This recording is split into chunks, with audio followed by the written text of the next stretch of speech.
बिस्मिल्लाहिर्रहमानिर्रहीम, अस्सलाम वालेकुम। आज का हमारा ये लास्ट वीडियो लेक्चर है थायराइड डिसऑर्डर के हवाले से, क्योंकि फर्स्ट और सेकंड वीडियो लेक्चर में हमने हाइपोथायराइडिज़्म में क्या-क्या चीज़ें होती हैं और हाइपोथायराइडिज़्म में कौन-कौन सी डिज़ीज़ होती हैं, ये चीज़ हमने कवर की हुई थी। और ये लास्ट और थर्ड पार्ट है थायराइड ग्लैंड का, जिसमें हमने हाइपरथायराइडिज़्म को पढ़ना है।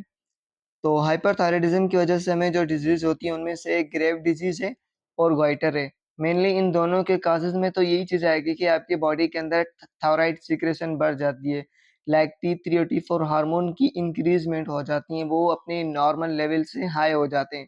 तो इसकी वजह से हमें ग्रेव डिज़ीज़ और गॉइटर हो सकता है। तो मज़ीद इस वीडियो लेक्चर के अंदर हम ग्रेव डिज़ीज़ और गॉइटर में कौन-कौन से सिम्पटम्स होते हैं और हम इनको किस तरह कवर कर सकते हैं, ये चीज़ हम डिस्कस करेंगे इंशाल्लाह। तो सबसे पहले हम ग्रेव डिज़ीज़ को पढ़ते हैं कि ग्रेव डिज़ीज़ हम किसे कहते हैं।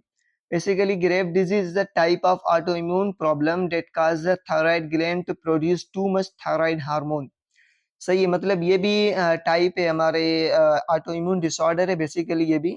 और इसमें क्या होता है कि हमारे बॉडी के अंदर कुछ एंटीबॉडीज़ बन रही होती हैं। वो एंटीबॉडीज़ थायरॉइड ग्लैंड के पास जाती हैं और थायरॉइड ग्लैंड को मज़ीद स्टिम्युलेट करते हैं कि वो ज़्यादा मिकदार में T3 और T4 हार्मोन रिलीज़ करे। तो जिसकी वजह से हमारे बॉडी के अंदर T3 और T4 की मतलब लेवल हाई हो जाती है और इन केस हमें हाइपरथायरायडिज़्म हो जाता है।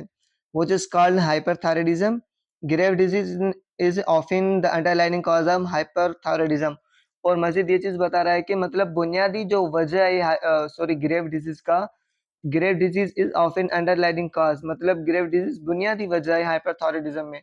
मतलब जब भी आपको हाइपरथायरायडिज्म होगा तो हो सकता है आपको ग्रेव डिजीज भी हो सकती है। मेनली ग्रेव डिजीज के अगर हम सिम्टम्स की बात करें तो उसमें मेनली आपके जो आंखें हैं ना, वो ऐसे समझे बाहर निकल आएंगी। सही है, मतलब आई की जो ऑर्बिट कैविटी है वो उनमें से ये बाहर निकल के आ जाएँगी, ये चीज़ मतलब कॉमन होती है जिसे हम एप्थोलोमस कहते हैं, बल्जिंग आईज़ कहते हैं, सही है। और इसके अलावा मज़ीद इसमें कह रहा है कि ये grave disease is a common cause of hypothyroidism and over production of thyroid hormone which cause enlarge the thyroid gland. इसमें एक चीज़ ये होती है कि आपका थायराइड ग्लैंड जो नॉर्मल उसकी साइज़ होती है उनमें से ये एनलार्ज हो जाता है, बड़ा हो जाता है। enlarge our thyroid gland and other symptoms such as एक्ज़ोप्थेलेमस, यानी आपकी आँखों की जो साइज़ है वो बढ़ जाएगी, आँखें ऐसे लगेगा आपकी बाहर निकल के आ गई हैं, सही है। और इसके अलावा हीट टॉलरेंस, आप गर्मी को बर्दाश्त नहीं कर पाएँगे एंड आपको एंग्ज़ायटी हो सकती है। तो मेनली ये कुछ सिम्पटम है नॉर्मली, मज़ीद हम इनको डिटेल से पढ़ेंगे। तो ये चीज़ आपके ग्रेव डिज़ीज़ में होती है। क्या है grave disease? Autoimmune disorder है, जिसमें क्या होता है कि आपके बॉडी के अंदर T3 और T4 की लेवल हाई हो जाती है, तो इन केस आपको ग्रेव डिज़ीज़ हो जाती है। अच्छा, pathophysiology of the grave disease. इसमें हम ये चीज़ जानेंगे कि आपको ये ग्रेव डिज़ीज़ कैसे होती है, उनका क्या मैकेनिज़्म है। तो फर्स्ट इसमें क्या है कि in grave disease the immune system create antibodies that cause the thyroid to grow the making more thyroid hormone. अच्छा, हमने क्या कहा कि ये ऑटो इम्यून डिसऑर्डर है, मतलब ऑटो इम्यून है ना ग्रेव डिज़ीज़। तो इसमें क्या होगा, in grave disease immunity system create antibodies, मतलब आपकी इम्यूनिटी एंटीबॉडीज़ को क्रिएट करेगी। क्यों क्रिएट करेगी? That cause the thyroid to grow, मतलब वो एंटीबॉडीज़ आपके थायराइड के ऊपर जाएँगी and make more thyroid hormone. मतलब आपको जिस तरह टीएसएच हार्मोन होता है ना, पिट्यूटरी ग्लैंड से रिलीज़ होता है, आपके थायराइड के ऊपर आता है। फिर थायराइड को एक स्टिमुलस मिलता है, सिग्नल मिलता है कि अभी हमने T3 और T4 को रिलीज़ करना है। तो ये एंटीबॉडीज़ बेसिकली उसी टीएसएच हार्मोन का ही काम करेंगी, मतलब उसको थायराइड ग्लैंड को ऐसे बताएँगी कि ये आपके पास पिट्यूटरी ग्लैंड का सिग्नल आया है, अभी आपने थायराइड हार्मोन रिलीज़ करना है, सही है। These antibodies are called thyroid stimulating immunoglobulin, सही है। इन उन एंटीबॉडीज़ को हम क्या कहेंगे, जो बॉडी हमारे इम्यून सिस्टम क्रिएट करेगा, उन्हें हम कहेंगे थायराइड स्टिमुलेटिंग इम्यूनोग्लोबुलिन, TSIS, ये चीज़ कहेंगे। The TSIS attached to the TSH receptor site on the thyroid gland. वही चीज़ जो मैंने बताई कि यही TSH जो एंटीबॉडीज़ हैं, ये जाके आपके TSH रिसेप्टर्स के ऊपर बाइंड करेंगी।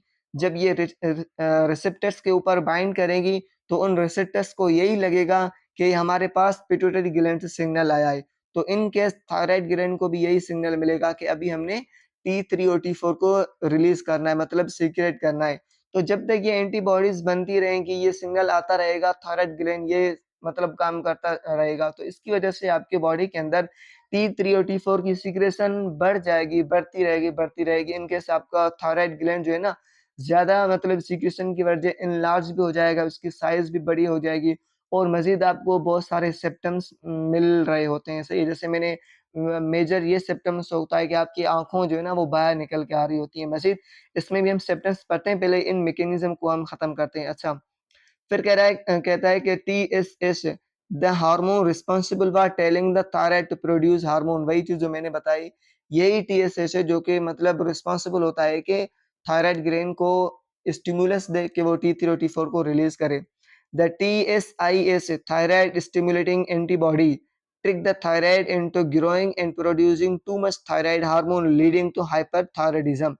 मतलब यही चीज़ होती है कि ये एंटीबॉडीज़ बार-बार थायरॉइड ग्लैंड को स्टिमुलस देंगी कि आपने T3 और T4 रिलीज़ करना है। ये थायरॉइड ग्लैंड लगा रहेगा सीक्रेशन में। तो to much thyroid secretion leading hyperthyroidism, जिसकी वज़ह से आपको हाइपरथायरॉयडिज्म हो सकती है। सही है, अब कॉजेज़ की अगर हम बात करें मतलब ग्रेव डिसीज़ के क्या-क्या कॉजेज़ हैं, कॉजेज़ में तो मेनली यही चीज़ आती है कि एक तो ये ऑटोइम्यून डिसऑर्डर है और हाइपरथायरॉयडिज्म में आ जाता है। एग्ज़ैक्ट कॉज़ इज़ अननोन, इसके अलावा जो मेन कॉज़ है, एग्ज़ैक्ट रीज़न वो अभी तक पता नहीं चला क्योंकि हाइपरथायरॉयडिज्म की वज़ह से आपको गाइटर भी हो सकता है, ये चीज़ भी है। तो इसमें कह रहा है कि but this is an organ specific immune condition where autoantibodies that mimic the action of TSH।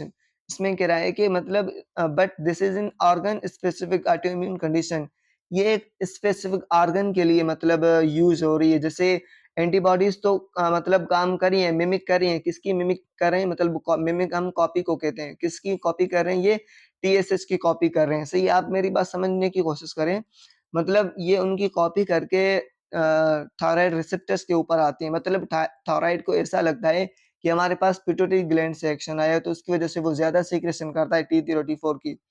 TSH are produce and stimulate high level of T3 and T4 secretion, जिसकी वजह से आपके T3 और T4 हाई मतलब level पे चले जाते हैं और आपके बॉडी के अंदर T3 और T4 की लेवल बिल्कुल इंक्रीज़मेंट हो जाती है। अच्छा, यहाँ पे आप ग्रेव डिजीज़ को कुछ सिम्पटम्स को अगर आप देखेंगे यहाँ पे तो आपको पता चल जाएगा। एक तो आपको एक्ज़ोप्थैलेमस आएगा, मेन यही चीज़ें आपकी आँखें जो है ना इस तरह बाहर निकल के आ जाएँगी, जिसे हम बल्जिंग ऑफ आई कहते हैं, यहाँ पे ये लिखा हुआ है, सही है। और इसके अलावा एक तो एक्ज़ोप्थैलेमस हो गया, गोइटर होगा आपको, आपका जो थायरॉइड ग्लैंड है वो एनलार्ज हो जाएगा साइज़ में, अरिथमिया या फिर ट्रैकीकार्डिया, ये चीज़ आपको अरिथमिया में कहते हैं कि इर्रेगुलर हार्ट बीट, ट्रैकीकार्डिया में आपकी हार्ट रेट बढ़ जाती है, सही है। नाज़िया और वोमिटिंग आपको हो सकती है, डायरिया हो सकती है और इसके अलावा ओलिगोमोनुरिया अगर इन फीमेल में हो रहा है ये थायरॉइड प्रॉब्लम, तो मतलब उनमें मेंस्ट्रुअल साइकिल जो होती है, मेंसेस वो मतलब ज़्यादा होंगे, सही है। मसल्स वीकनेस हो जाएगी आपको, आपके मसल्स में वीकनेस होगी, मतलब एक थकावट सी आपको फ़ील होगी, ट्रिमर होगा, आपके हाथ जो है ना वो काँपते रहेंगे, आपको स्विमिंग होगी, पसीना होगा मतलब बॉडी पे आ जाएगा। उसके अलावा हेडेक होगी, वेट लॉस, नर्वसनेस फ़ील करेंगे आप, इमोशनली इंस्ट इनस्टेबिलिटी, मतलब आपको इमोशनली भी आप अनस्टेबल होंगे। तो ये सारी चीज़ें आपको ग्रेव डिज़ीज़ में हो सकती हैं। मतलब ये ऐसा सब जिनके सिम्पटम्स हैं, अगर इनमें से कोई भी आपको एक सिम्पटम्स है, उसके साथ-साथ आपके बॉडी के अंदर T3 और T4 की सीक्रेशन हाई है, तो आपको यही मतलब अंदाज़ा हो सकता है कि आपके बॉडी के अंदर आपको मतलब ग्रेव डिज़ीज़ है। सही है, फिर हम गॉइटर को पढ़ते हैं। गॉइटर मेनली क्या चीज़ है? Basically goitre is abnormal large thyroid gland. इसमें मेनली आपका जो थायरॉइड ग्लैंड है ना, वो लार्ज हो जाता है साइज़ में। इसमें 2 टाइप होते हैं गॉइटर के, वो यहाँ पे ये लिखे हुए हैं टाइप, लेकिन मैं आपको बता देता हूँ। एक होता है नॉन गॉइटर, एक होता है सिर्फ़ गॉइटर, सही है? इसको जो नॉन गॉइटर होता है, वो क्या चीज़ इसमें कह रहा है कि पहले इनकी डेफिनिशन पढ़ते हैं, फिर यहाँ पे आते हैं। Goiter may be associated with hyperthyroidism, hypothyroidism और यूथायराइड। एक तो ये हाइपरथायराइडिज्म की वजह से होता है, आपके बॉडी के अंदर T3 और T4 की सीक्रेशन बढ़ जाती है, उसकी वजह से होता है। दूसरा हाइपोथायराइडिज्म की वजह से भी हो सकता है, आपके बॉडी के अंदर T3 और T4 की मतलब लेवल बिल्कुल डाउन हो जाए। यूथायराइड या फिर आपका हार्मोनल लेवल बिल्कुल नॉर्मल है, ठीक है? तो उसकी वजह से भी मतलब थायराइड हो सकता है, आपका थायराइड ग्लैंड लार्ज हो सकता है, सही है? Goiter develop either because the whole gland is shallow or a gland has multiple growth or nodules.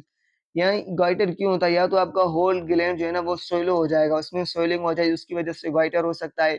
या फिर क्या होगा, और gland has multiple growth और nodule, या फिर उसमें कुछ growth होगी, abnormal growth होगी, या फिर वहाँ पे कुछ nodules हो जाएंगे, जो हम यहाँ पे इनमें देखेंगे क्या चीज़ होती है। पहले इनको कवर करते हैं। सही, ये nodules हो जाते हैं।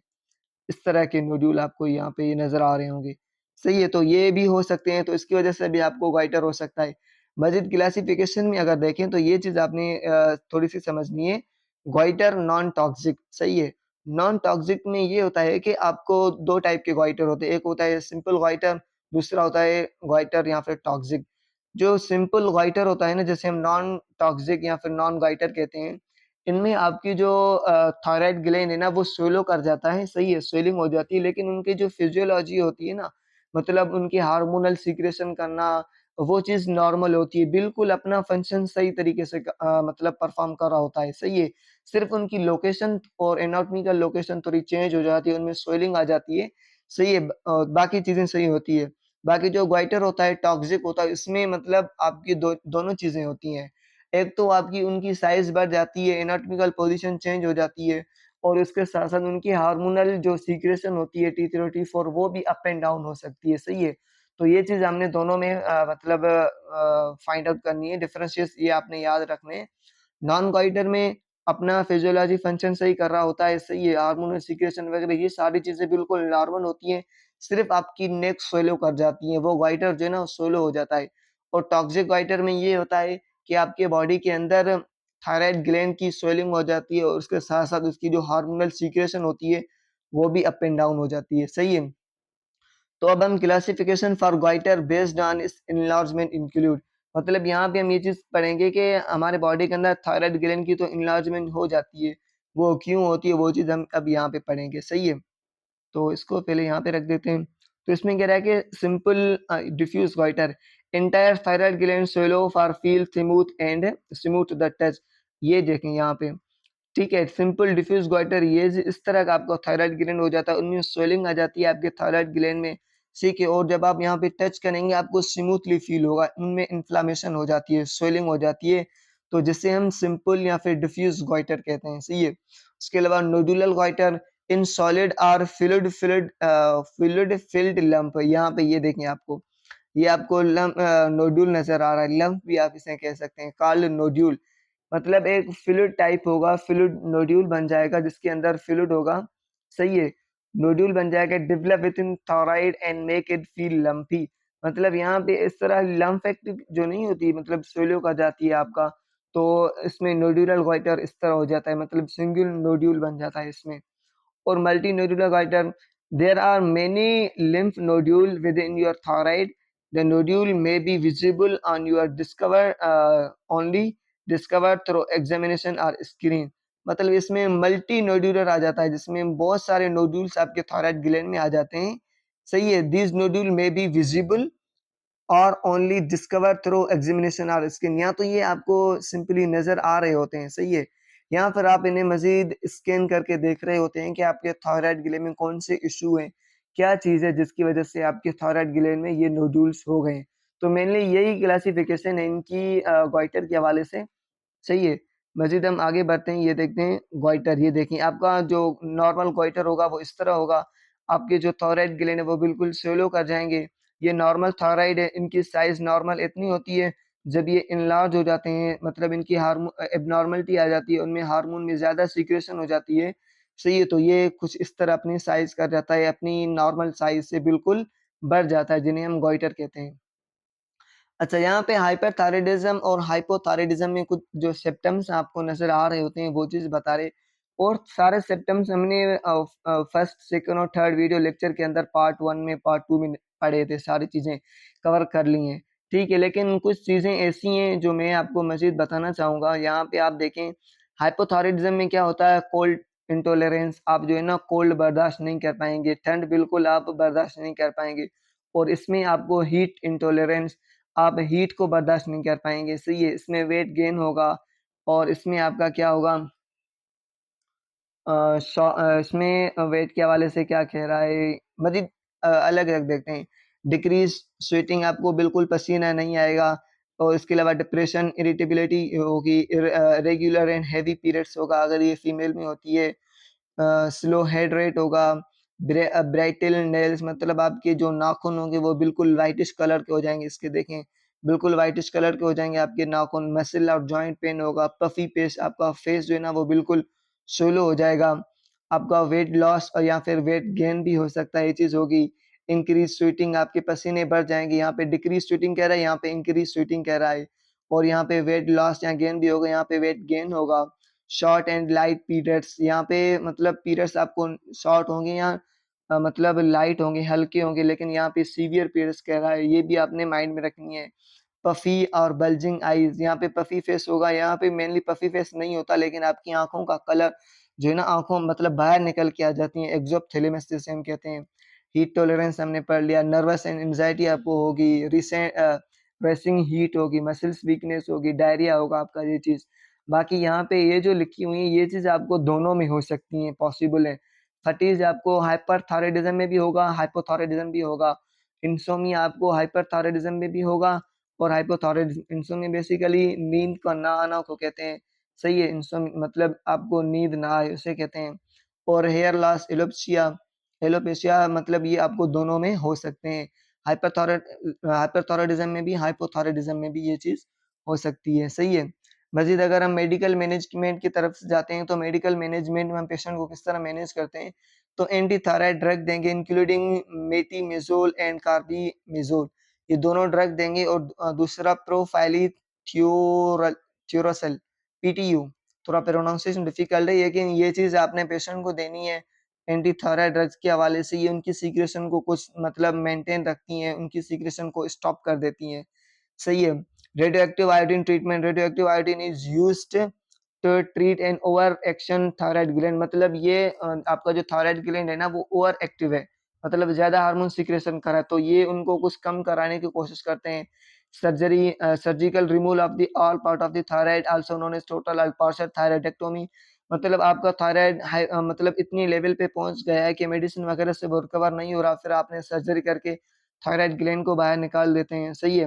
उसके अलावा बीटा ब्लॉकर देते हैं हम, जिसमें प्रोप्रानोलोल वो चीज़ क्यों देते हैं? मेनली हमने सिम्पटम्स में क्या पढ़ा कि आपके बीपी बिल्कुल हाई हो जाता है, ब्लड प्रेशर, तो उसकी वजह से ये मेडिसिन हम देते हैं ताकि पेशेंट का ब्लड प्रेशर लो रहे, सही उनका ज़्यादा बढ़ ना जाए।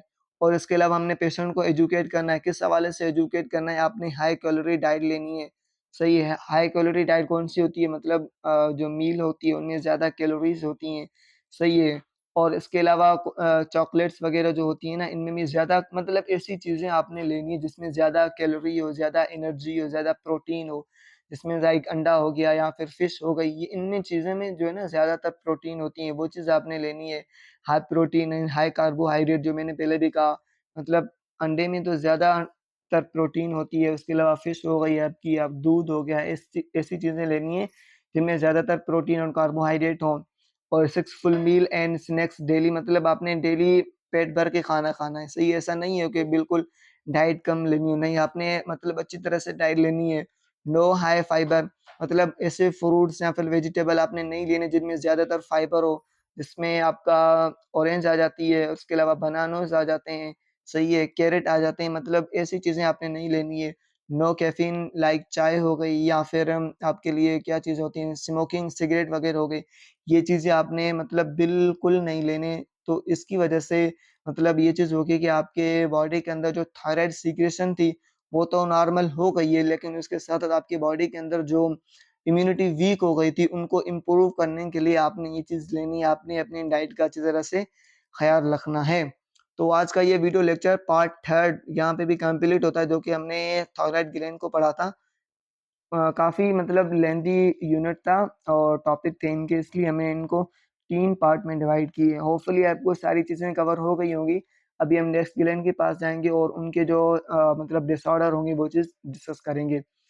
तो आज की वीडियो वीडियो लेक्चर यहाँ पे एंड होती है। आपको होपफुली आपको सारी चीज़ें कवर हो गई होंगी। फिर भी अगर कोई क्वेरी हो, कोई चीज़ समझ में नहीं आ रही तो आप इज़िली कमेंट सेक्शन में पूछ सकते हैं।